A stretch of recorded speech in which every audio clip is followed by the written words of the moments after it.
Q&A. And, oh, here she is. Surprise! Siyempre, I can't miss out on the Q&A portion, sis. I know, it is one of our favorite segments, no? Yeah, kaya nga this time, I wonder who will ace and slay the question and answer portion. We'll find out as each finalist will pick a card that contains the name of our judges and celebrity guest panelists who will ask the question, but they will not be judging them. And they will be given 30 seconds, and when their time is up, they will hear this sound. And adding more spice and flavor to this round, we have invited celebrity guest panelists, and their names are on this table as well. If the finalist picks his or her name, we will connect via Zoom for the all-important question. Let's get started with this round, beginning with our first finalist, Bini Bini 3.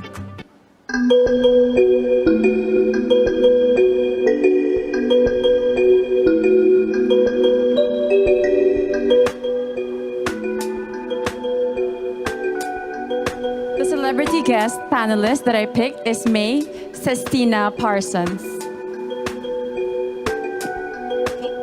Bini Bini 3, turn around for your question. Magandang gabi, Binibini. This is my question for you. If you can speak to all Filipinos abroad, what are you most proud of as a Pinay despite the grueling and difficult pandemic situation in the Philippines? Filipinos are known to be resilient people, and we have proved this because we have overcome the pandemic. Although the pandemic may not end, but we see that Filipinos are fighting strong. Even if they are undergoing problems or they lost their livelihoods, they're fighting for their family. And my purpose here as your Binibini is to be able to help all Filipinos become stronger and inspire them as well. Thank you. Thank you, Bini Bini number 3. The next Bini Bini up is number 15.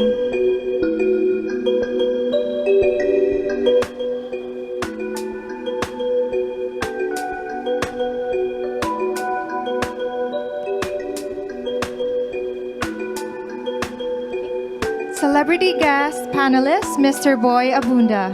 Kindly turn back to the screen to see your question. Binibini, good evening. And this is your question. Ngayon, madalas nating naririnig na it's okay not to be okay. My question is, when is it okay not to be okay? And when is it not okay to be not okay?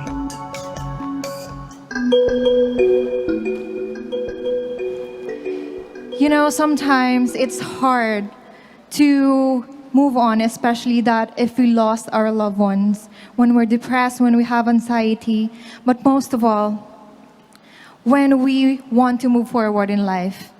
You know, my favorite saying in a movie, Disney, Inside Out, is embrace your sadness, because in embracing your sadness, you will feel happiness afterwards. Thank you.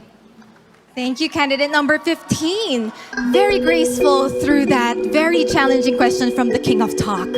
Definitely. And up next is Bini Bini number 19. Kindly step towards the table and pick your card.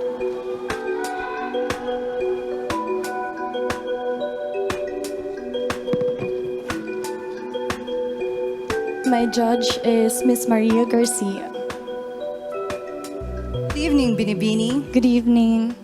My question is, in what ways can a female public servant or politician can be more effective than a male politician? Well, I really understand that all of us are doing our best to give the best service to everyone.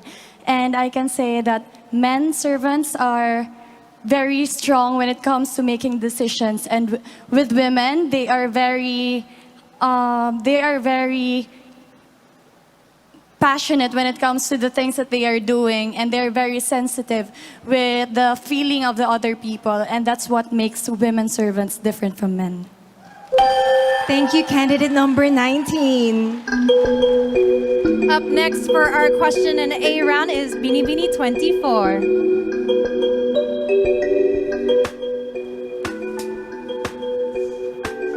It is not an easy position to be in. The grace under pressure needed in a situation like this. Definitely, Kat. And the questions are so beautiful, profound, and relevant as well. My judge is Undersecretary Benito Bengzon Jr. Our chairman of the board. Good evening. Good evening. Here is the question. Given the pandemic situation now in the Philippines, should vaccination be a choice or a mandate? Vaccination should be a choice. And I still remember the days when we were all longing for vaccines to be created. And now that vaccines are available, we tend to get hesitated because we fear of the side effects. But I encourage everyone to choose to get vaccinated because this is the big step for us to move forward and to protect ourselves and our loved ones. Thank you. Very well said. Thank you, Bini Bini 24.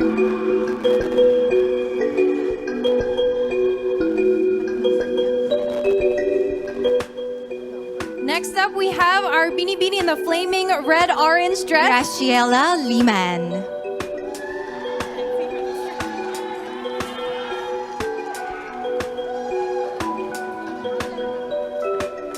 Hi. Graciela. I have chosen Mr. Enrique Hill. Good evening, Bini Bini. Good evening, sir.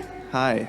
Your question is, what are your thoughts about romantic relationships which began and developed on social media during the pandemic lockdown?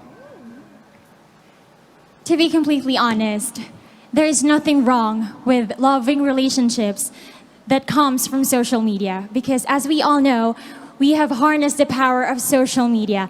And this is something that we should celebrate because love knows no time, love knows no place. Even at social media, we can meet someone and we can be in love. Thank you. Thank you so much, Graciela. And the last from this batch, we have Bini Bini number 7.